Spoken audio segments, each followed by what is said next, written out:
Hello সবাইকে, সবাই কেমন আছো? আশা করছি সবাই খুব ভালো আছো, আর আমিও খুব ভালো আছি। প্রচণ্ড গরম, আর এই গরমে তো সবারই মন চায় একটু আইসক্রিম খেতে। তাই দোকান থেকে তো আমরা অনেকে আইসক্রিম খেয়েছি, তাই ভাবলাম একটু বাড়িতেই বানানো যাক। আর সেইটাই নিয়ে তোমাদের সামনে চলে এসেছি আমি। নতুন কিছু বানালাম আর তোমাদের সামনে, বা তোমাদেরকে দেখাবো না, সেটা তো হয় না। তো সেই জন্য আজকে একটু আইসক্রিম বানাবো, সেটাই দেখাবো তোমাদের আর কি। চলো তাহলে কীভাবে আমি আইসক্রিমটা বাড়িতে বানাই। দোকানে তো অনেক রকমভাবেই খাওয়া হয়েছে, তো এবারে বাড়িতে আমি কীভাবে বাড়িতে বানাই সেটা চলো তোমাদের দেখাই। প্রথমে দুধ নিয়েছি। আমি কিন্তু সবসময়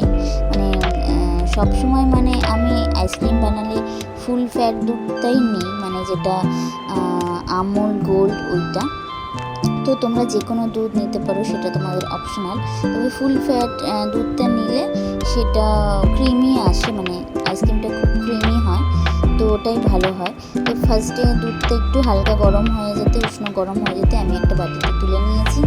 আর সেই দুধের মধ্যে আমি দিয়ে দিলাম কাস্টার্ড পাউডার দিয়েছি। এটা কিন্তু ভ্যানিলা ফ্লেভার, তোমরা যে কোনো ফ্লেভারে দিতে পারো, তবে ভ্যানিলা ফ্লেভারের একটা অন্যরকমই গন্ধ, তো বেশ ভালো লাগে আইসক্রিমটা।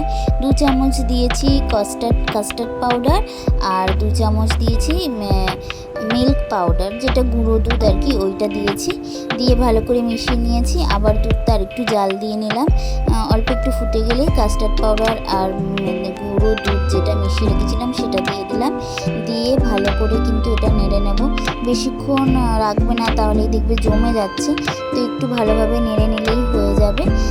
দেখো দিতেই কিন্তু সাথে সাথেই কিন্তু জমতে শুরু করে দিয়েছে, তো সঙ্গে সঙ্গেই নাড়তে শুরু করতে হবে। দেখো কীভাবে জমে গেছে। তো এটা একটা বাটিতে ঢেলে নেব। আর ঢেলে এটা কিন্তু আমি এইভাবে এখন রাখবো না, এটা একটা বাটিতে আলাদা করে ঢেলে, আর এটাকে আমি আগে ঠান্ডা করব। মানে তোমরা এমনি বাইরে রেখেও ঠান্ডা করতে পারো, বা এটা ফ্রিজে রেখেও করতে পারো। আমি কিন্তু এটা ফ্রিজেই একটু রেখে দিয়েছিলাম ঢাকা দিয়ে, যাতে তাড়াতাড়ি ঠান্ডা হয়ে যায়। ফ্রিজে রেখে ঠান্ডা হয়ে যেতে দেখো কীভাবে বসে গেছে, একদম জমে গেছে। যারা নতুন বন্ধুরা আমার চ্যানেলটা এখনও সাবস্ক্রাইব করোনি, সবাই প্লিজ চ্যানেলটা সাবস্ক্রাইব করে দিও। আর আমার নিত্য নতুন রেসিপি তোমাদের কেমন লাগছে সেটা কিন্তু অবশ্যই জানাতে কিন্তু একদমই ভুলবে না। তো আমি যেটা করেছিলাম কাস্টার্ড পাউডার দিয়ে, তো ওইটা এবারে আমি একটু ব্লেন্ড করে নেব। সেই জন্য মিক্সিতে আমি ওটা নিয়ে নিলাম। আর ওতে আমি আরও কিছু দেবো, সেটা হচ্ছে ফ্রেশ ক্রিম দেবো। ফ্রেশ ক্রিমটা দিলে মানে দিতেই হবে, এটা কিন্তু অপশনাল না। ফ্রেশ ক্রিমটা অনেকটা বেশি করে দিতে, মানে যতটা ওই মিশ্রণটা থাকবে ঠিক ততটাই কিন্তু ফ্রেশ ক্রিমটা দেবে তোমরা।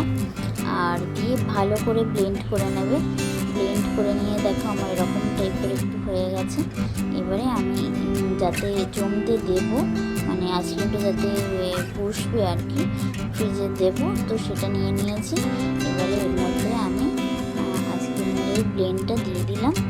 দিয়ে এবারে তোমরা গার্নিশিংয়ের জন্য তোমরা যে কোনো কিছু দিতে পারো, যেটা যার ভালো লাগে। তো আমার চকলেট ফ্লেভারটাও ভালো লাগে ভীষণ, সেই জন্য আমি এতে একটু চকো চিপস দিয়েছিলাম, অল্প একটু দিয়েছিলাম, যাতে দেখতেও ভালো লাগে। দেখো সুন্দর লাগছে কিন্তু দেখতে, আর খেতেও যখন মানে মুখে পড়বে তখন ভালো লাগবে। অনেকে কোনো বাদাম মানে পেস্তা বা কাজু এরকম এসব কিছু দিতে পারো, তবে আমার চকলেটটা খুব ভালো লাগে বলে আমি একটু চকো চিপস দিয়েছিলাম। আর এটা আমি রেখেছিলাম ডিপ ফ্রিজে রেখেছিলাম প্রায় 6 ঘন্টার মতন। 6 ঘন্টা রাখার পর আমি বের করেছি। তো দেখো একদম কি সুন্দর আর কি বসে পুরো গেছে, বাড়িতেই আইসক্রিম তৈরি হয়ে গেছে।